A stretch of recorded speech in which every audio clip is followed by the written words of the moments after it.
그거는 종교개혁을 기념하는 종교개혁 기념주의입니다. 1517년 10월 31일에 종교개혁자 마틴 루터가 당시 로마 교회가 성경적으로 잘못된 95개 조항을 대자보로 붙이면서 종교개혁이 시작됐다라는 것입니다. 그래서 오늘은 바로 남유다의 4명의 성군 가운데 세 번째 왕인 종교개혁자 히스기야의 이야기로 오늘 말씀을 시작하고자 합니다. 이사야 38장 1절로 6절에 보면 히스기야의 기도가 나옵니다. 거기 1절은 이렇게 이제 시작을 하고 있습니다. 그때에 히스기야가 병들어 죽게 되니 아모스의 아들 선지자 이사야가 나아가 그에게 이르되 여호와께서 이같이 말씀하시기를 너는 내 집에 유언하라 네가 죽고 살지 못하리라 하셨나이다 라고 38장 1절을 이렇게 설명하고 있습니다. 그에 보면 그때가 언제냐 1절에 보면 그때에 라고 이야기하잖아요. 그때가 언제냐 이사야 37장 36절에 보면 그때를 설명하고 있는데 여호와의 사자가 나가서 아수 진중에서 18만 5천인을 쳤으므로 아침에 일찍 일어나본 즉 시체뿐이니라. 바로 그때는 왜냐하면 하나님의 사자가 아수르의 18만 5천 명을 완전히 진멸시킨 그때를 이야기합니다. 그러니까 아수르는 어디 나라입니까? 보면 이 APC 722년에 북이스라엘을 완전히 멸망을 시켰잖아요. 그리고 사마리아 살고 있는 이스라엘 백성들을 대거 보면 아수르의 수도로 니느웨로 이주를 시킵니다. 그리고 니느웨 성읍에 살고 있었던 아수르 백성들을 사마리아로 강제로 이주를 시켰던 거죠. 그래서 교환이 된 거예요. 그래서 이제 보면 사마리아는 그때부터 이른바 혼혈이 이루어진 거죠. 그래서 아수르 사람들과 유대인들이 함께 살다 보니까 거기서 이제 혼인을 이루어지고 그래서 신학시대에 유대인들은 사마리아 사람들에 비해서 사람으로 인정하지 않았다라고 볼 수가 있다고 하는 것입니다.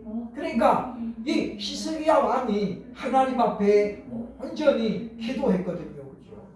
그러니까 그 기도를 하나님이 들으시고 지금 아수르의 대군을 그냥 완전히 진멸시켜서 바로 그때에 이사야의 말이 온 거죠. 그 내용이 무엇입니까? 너는 죽을 것이다. 너는 유언하라 네가 살지 못하리라 라고 얘기하고 있다고 하는 것입니다.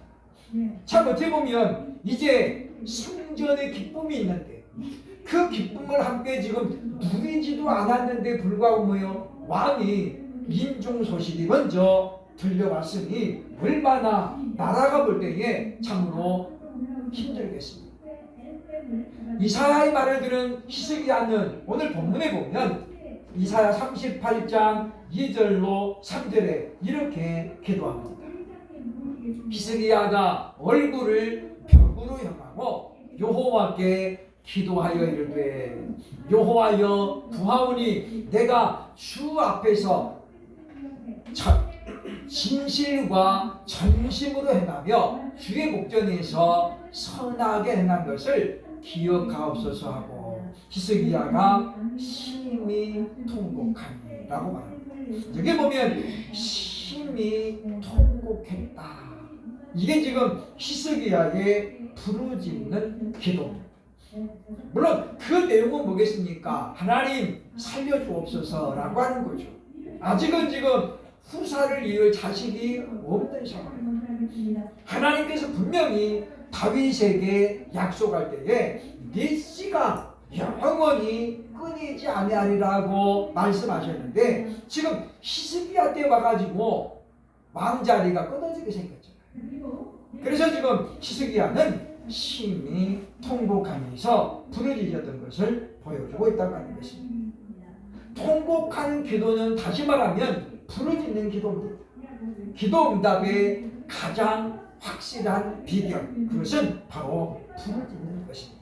우리는 오늘 말씀을 보면서 부르짖으면 과연 어떤 일이 일어나는지 함께 말씀을 보면서 우리도 부르짖는 그런 기도자가 되어야 되겠다라고 하는 것입니다. 첫째로 우리가 부르짖으면 어떤 일이 일어납니까? 오늘 본문 1절로 2절 보면 전능하신 하나님이 움직이신다 라는 말씀. 본문 2절에 보면 이렇게 말합니다. 일을 행하시는 여호와, 그것을 만들며 성취하시는 여호와, 그의 이름을 여호와라 하는 이가 이와 같이 이르시다 라고 하면서 우리 하나님은 어떤 분인가를 두 가지로 설명하죠. 첫째 뭡니까? 우리가 부르짖을 때에 일을 행하신다, 그것을 만들며 성취하신다라고 우리에게 말씀합니다. 그러니까 우리가 보면 우는 아이 젖준다라는 말이 있잖아요. 아이가 배가 고픈데도 불구하고 뭐예요? 나름대로 효도하는 차원에서 내가 엄마 힘들게 하면 안 되겠지. 그리고 그냥 좀 참으면 엄마는 바쁘다 보니까 뭐예요? 아이에게 밥 줄 시간을 놓치는 거예요. 그 울어야 우리 애가 지금 밥 먹을 때 되면 엄마가 밥을 주는 것처럼 마찬가지입니다. 우리가 부르짖지 않으면 하나님께서는, 왜냐? 하나님의 이름을 부르는 사람이 우리만 있는 게 아니잖아요. 지금도 전 세계에서 아직도 수많은 사람들이 하나님의 이름을 부르며 예배합니다. 미국에 있던 어떤 목사님 그런 말씀합니다. 미국 감리교회도 보수가 있고 진보가 있습니다. 진보는 완전히 지금 현재 동성애를 지지하고 허용하는 것으로 갔지만은 미국의 감리교회 중에서도 보수를 주장하는 사람들은 여전히 동성애를 거부하고 있다. 다만 그 숫자가 진보가 훨씬 많기 때문에 소수의 의견들이 지금 묵살되고 있다는 거죠. 우리는 한 사람이 얼마나 중요한지를 우리는 성경을 통해서 잘 압니다. 아담 한 사람이 선악과를 따먹으로 말미암아 모든 인류가 죄인이 되었잖아요. 예수 그리스도 한 분이 아버지의 뜻에 순종해서 십자가를 지셨다가 부활하셨기 때문에 모든 백성이 그 일을 믿으면 하나님의 자녀가 된다는 것은 이미 알고 있는 사실입니다. 그렇기 때문에 소수가 무시되면 안 된다는 거죠. 기독교 인구가 우리나라가 제일 많았을 때는 25%까지 올라갔습니다. 그러나 1986년 아시안게임, 88년 서울올림픽을 정점으로 그때부터 한국 교회는 이제 쇠락하기 시작했습니다. 각종 신학교들이 대거 문을 닫기 시작하고 그러면서 교회가 어려워졌잖아요. 이제 한국 교회는 겨우 지금 현재 600만 명에서 700만 명의 성도를 가지고 있습니다. 한때는 1200만까지 갔던 교회가 지금 반토막이 난 거죠.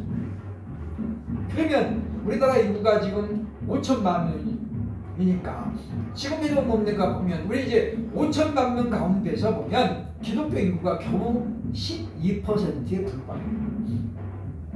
25% 같이 맞는 지금 반으로 떨어졌다는 거죠. 그래서 주일날 저런 행사를 하는 거예요. 교회가 25% 됐으니까 주일을 못 하죠. 10월에는 1, 3, 5 공휴일도 많았고 토요일도 있는데 예배를 지금 정면으로 지금 뭐예요? 방해하는 거죠. 우리가 하나님의 살아계심을 믿음의 사람들이 지금 어떻게 해요? 입증해야 되겠다라고 하는 것입니다. 그러므로 우리는 이 말씀을 기억하면서 우리는 부르짖어야 하나님이 그때부터 일하신다는 우리 기억을 해야 되겠다. 아이가 울면 엄마가 아무리 바쁘다가도 어떻게 해요? 아이를 향해서 돌아봅니다. 그냥 어떤 매정한 부모가 내가 막 우는데 너 울어라 나는 간다. 그런 엄마가 어디 계세요? 그 남의 엄마도 그렇게 나와요. 그러니 하나님 마찬가지. 우리가 부르짖으면 히스기야가 지금 다 받았잖아요, 그죠? 몇 주 우리가 보면 김순미 씨라는 분이 갑자기 그렇게 이제 소천을 하면서 참 많은 사람들이 깜짝 놀라기도 했습니다만은 저는 그 소식을 들으며 가장 마음의 안도감이 뭐냐면 저분이 예수님을 영접하고 그리고 마지막에 지금 여러 군데 간증을 다니면서 사람들에게 복음을 전하다 했어요. 참 얼마나 복된 주. 물론 주변 사람들에게 이별을 고할 만한 그런 상황이 안 됐기 때문에 아쉽지만 얼마나 또 복된 주입니다. 수원에 우리 목사님 장모님은 병원에서 이제 임종 준비해야 됩니다. 식구들 다 불러보고 있어요. 그래가지고 자식들이 가가지고 이제 엄마한테 인사하고 엄마 잘 가 그랬는데 애들 나가자마자 벌떡 일어났어요. 그것도 4번씩. 지난주에도 그랬대. 지난주에도 병원에서 이제 임종해야 되겠어, 준비해야 되겠습니다. 자식들 불러. 그래가지고 이제 애들 다 와가지고 막 이제 엄마 얼굴 봐야 되니까. 그리고 이제 있는데 둘째 딸이 와가지고 엄마한테 딱 이야기하고 나가면서 우리 엄마 안 죽겠네. 그랬대요. 그랬더니 둘째 딸 나가자마자 엄마가 갑자기 혈색도 좋아지고 숨도 쉬면서 또 일어난 거예요. 사람이 그렇게. 그래서 둘째 딸이 가면서 그러더래요. 이제 엄마 임종하시면 불러. 까딱하면 부르지 마. 얼마나 참 보면 불효자예요. 근데 사실 그런 말도 안 되고 1년을 다 제철도 그냥 올라온 거잖아요. 그죠? 근데 한 번도 아니고 4번째 그러니 이게 무슨 양치기 소년도 아니고. 그래서 그런 어떤 참 웃지 못할 해프닝도 있었는데 반대로 뭐예요? 인사할 시간도 없이 가는 분들도 있다고.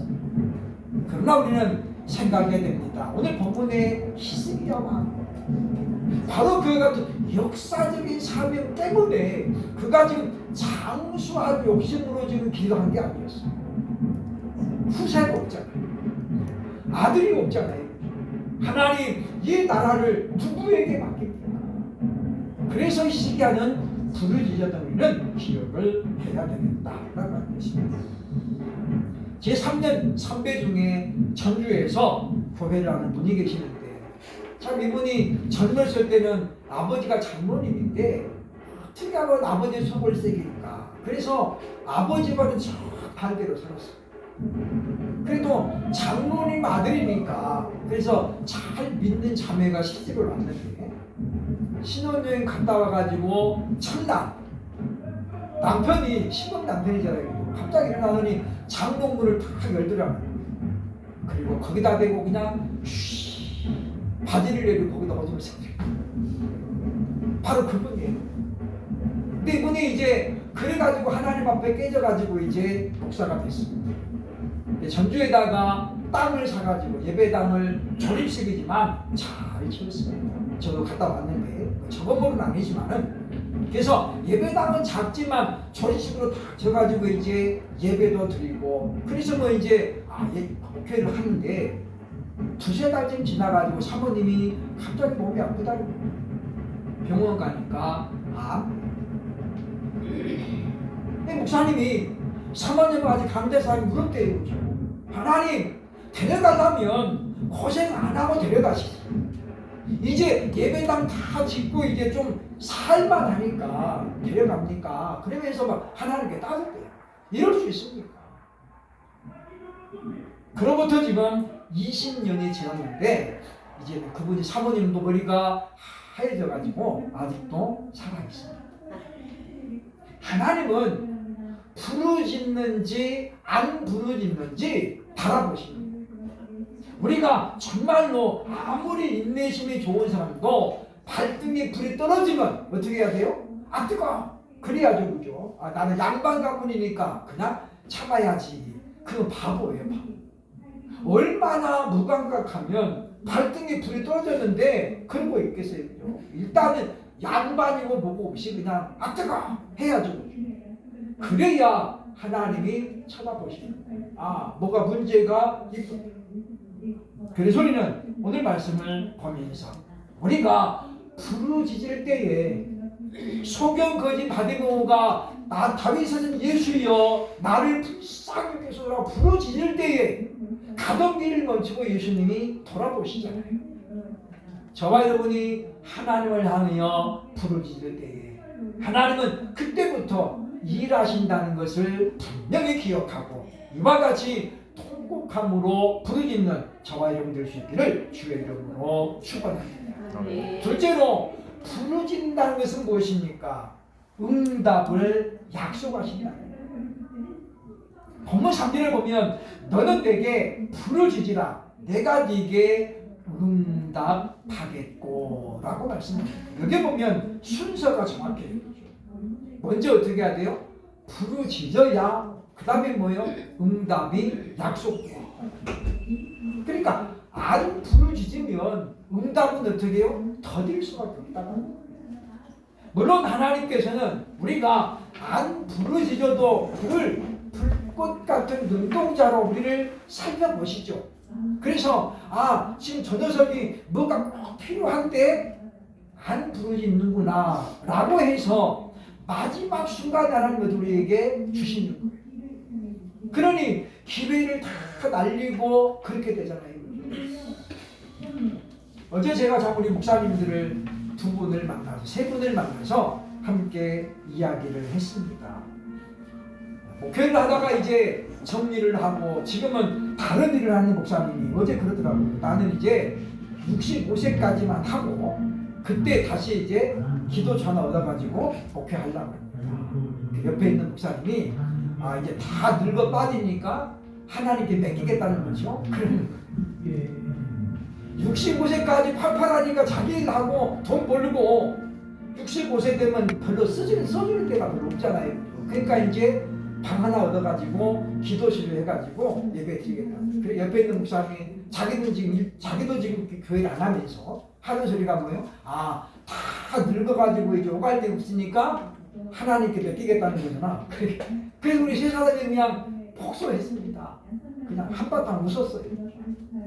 어찌 보면 우리가 젊어서 청춘은 나를 위해서 살고 이제 다 늙어서 오랄 데 없으니까 그때 가서 이제 하나님을 하겠다고 하니 하나님이 보실 때 과연 어떤 마음이겠어요?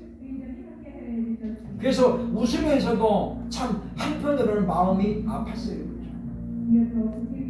딸 시집 보내면서 아버지가 평생 모은 5천만 원을 주고 딸이 그동안 모은 4천만 원을 가지고 그리고 결혼식에 들어온 축의금 4천만 원 1억 3천만 원을 줘서 시집을 보냈더니 결혼한 1년도 안 됐는데 시댁에서는 너 시집 올 때 뭐 해봤냐?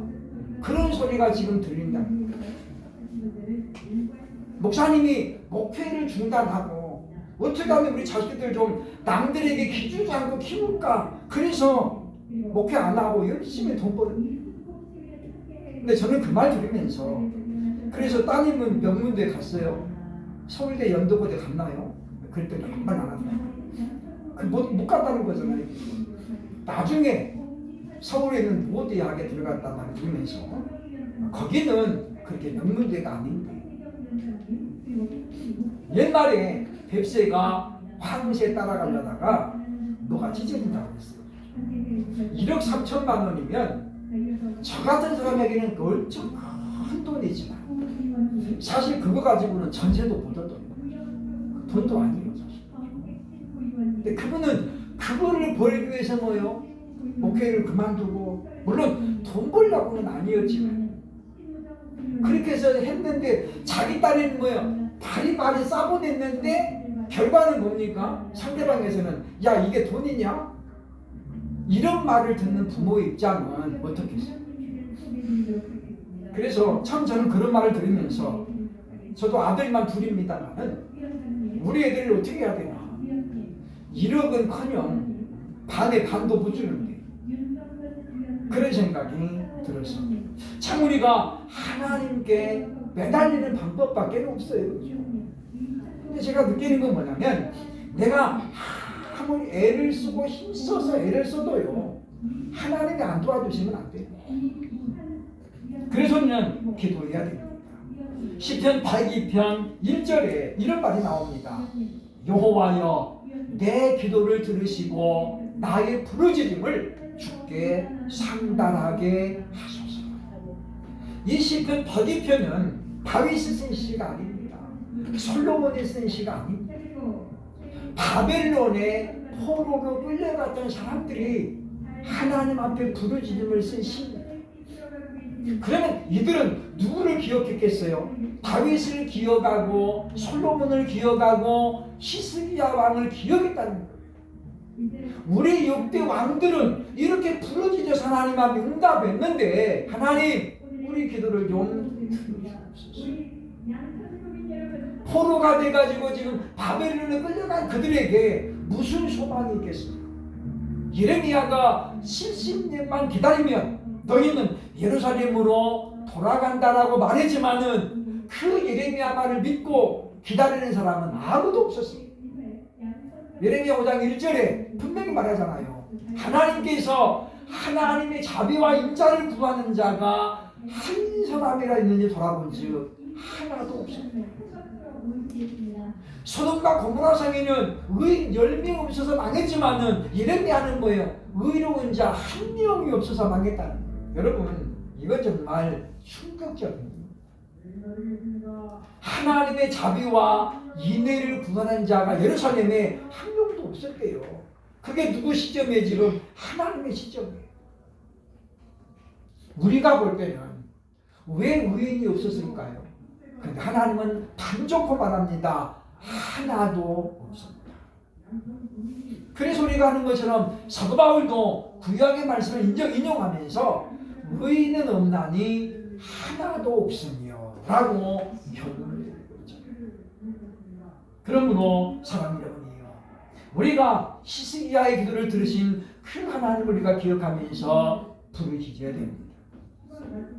2010년 1월 마지막 대주일을 끝으로 제가 방배동에서 교회를 사임하고 신정동으로 왔습니다. 그 한 달 동안 2월 한 달 동안 제가 가보고 싶었던 교회들을 큰 교회들을 다녀봤습니다. 그리고 오살리에 가가지고 제가 금식을 했습니다. 하나님 목회를 다시 해야 됩니까? 말아야 됩니까? 저는 같이 살고 있는 여자분은 이제 좀 그만하자. 그래서 그만하자고 자꾸 결정을 하고, 근데 저는 그래도 하나님한테 여쭤봐야 되잖아요. 하나님 이제 그만할까요? 어떻게 할까요? 저도 이제 좀 쉬었다 하고 싶었어요. 최소한 6개월 정도 좀 쉬고 좀 회복도 좀 하고 다른 교회 다니면서 좀 배우고 그리고 하자. 그래서 제가 마음의 결정을 하고 오살리에 갔습니다. 근데 하나님께서 저에게 두 가지 말씀을 주시는 거예요. 하나는 내가 너와 함께하리라.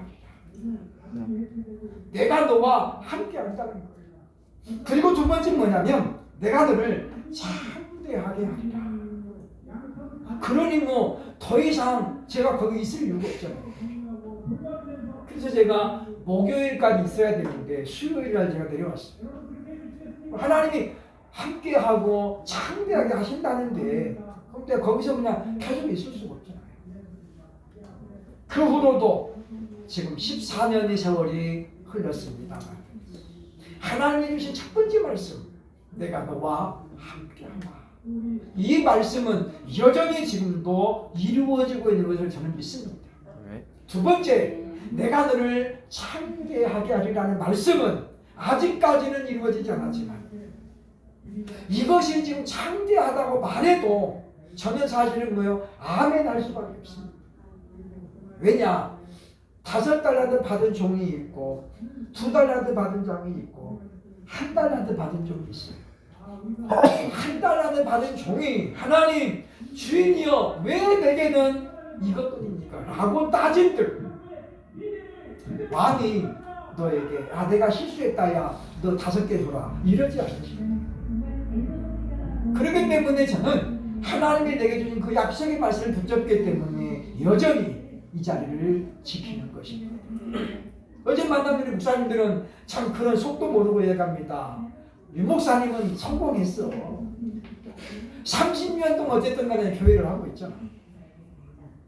그 중에 한 분은 30명 정도 보이는 그런 교회를 했어요.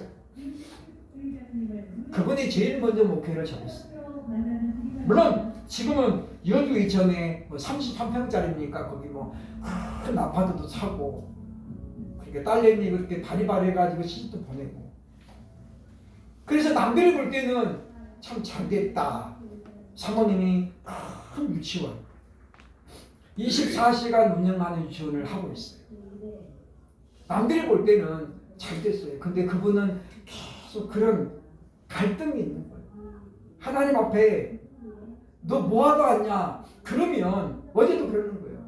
자기는 유구무원일 수밖에 없다는 거예요. 너 뭐하러 왔냐? 그러면 저 아파트 하나 사고요. 그거 하나님 앞에 자랑할 거예요. 할 거예요. 자랑거리가 되겠습니까?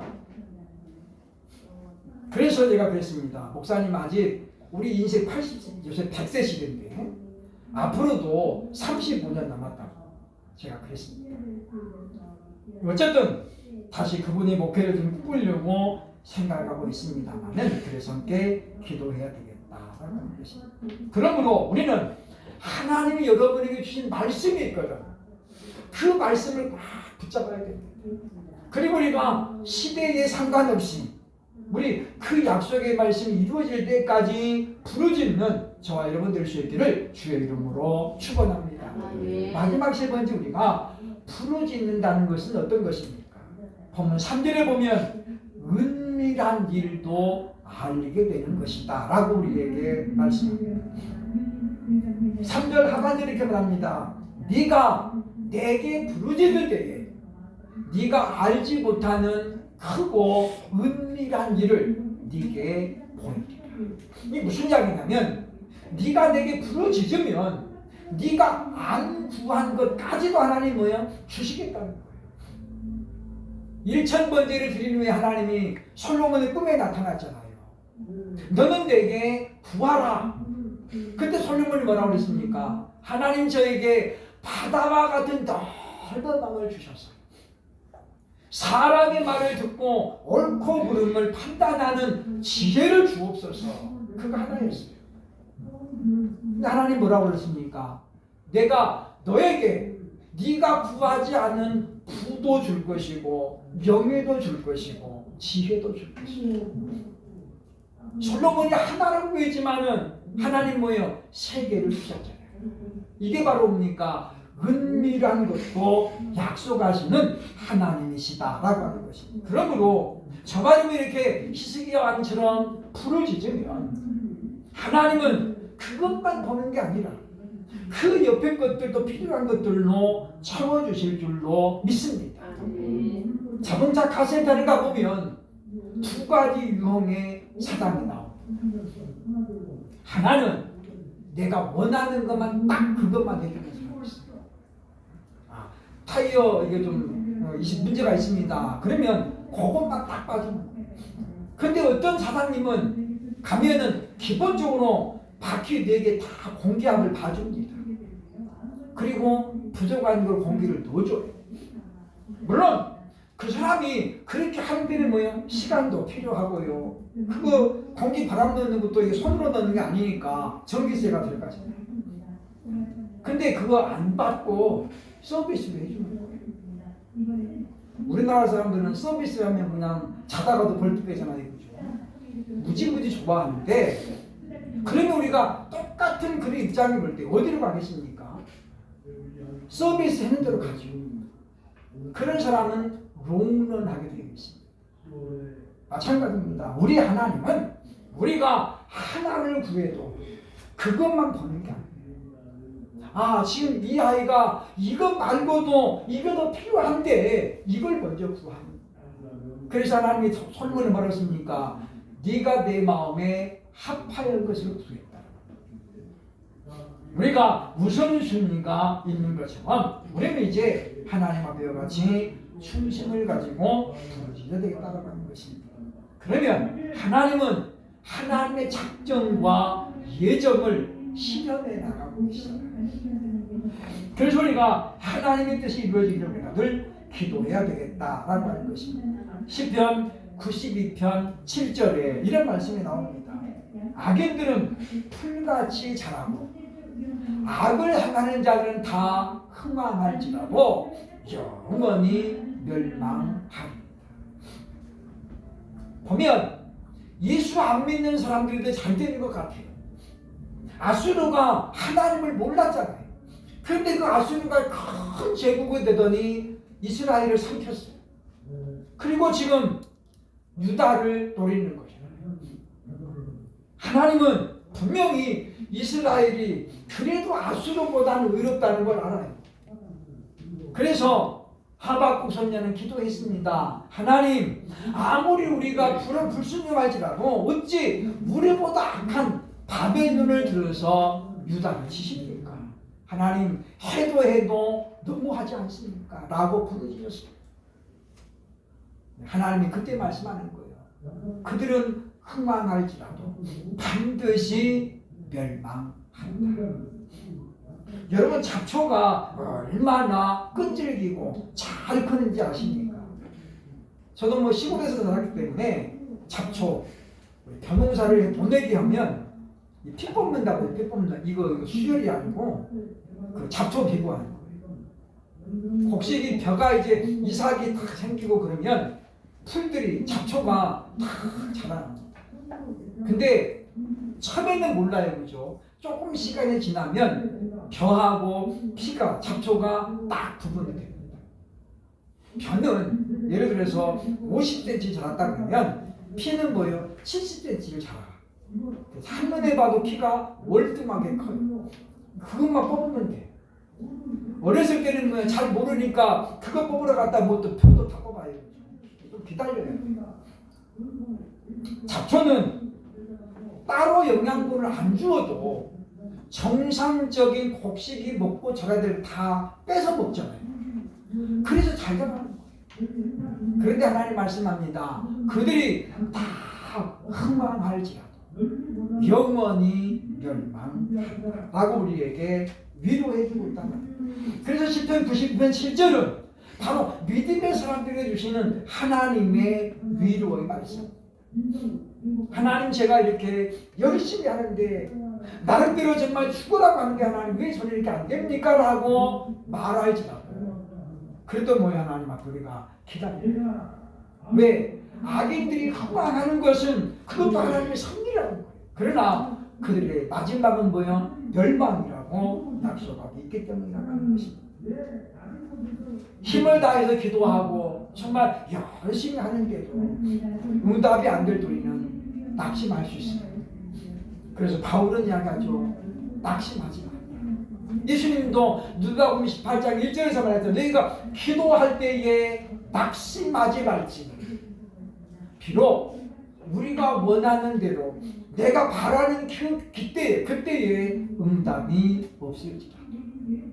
지금 그 아수르 대군이 완전히 멸망해가지고 어떻게 쫓겨나가지고 온 예루살렘에 축제가 일어났어요. 그때에 하나님이 너 이제 진정해라. 그런 어떤 청천벽력의 소리를 들을지라도 우리는 히스기야처럼 하나님 앞에 기도해야 됩니다. 그러면 히스기야의 통곡의 기도를 들으신 하나님이 우리 기도를 외면하시겠어요?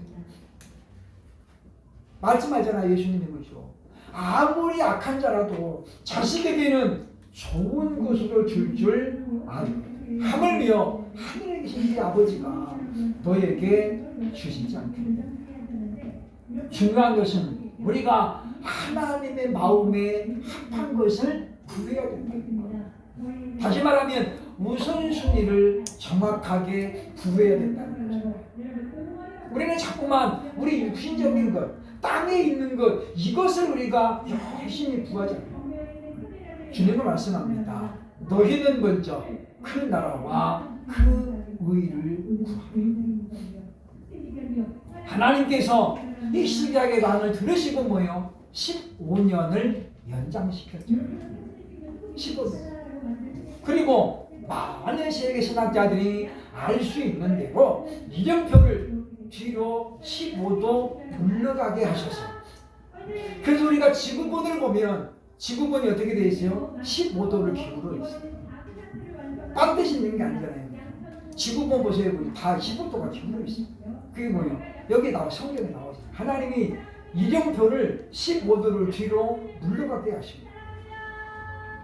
성경이 아니고는 그건 누구도 답변을 줄 수 없습니다. 어느 과학자가 실수로 만들었다고요? 전혀 그런 거 없죠. 그러면 그냥 오늘 말씀을 우리가 기억하면서 참으로 우리도 참으로 하나님에게 응답하소서라는 간절함을 가지고 통곡하며 기도하여서 그래서 하나님께 영광을 돌리는 우리 모두가 될 수 있기를 주의 이름으로 축원합니다.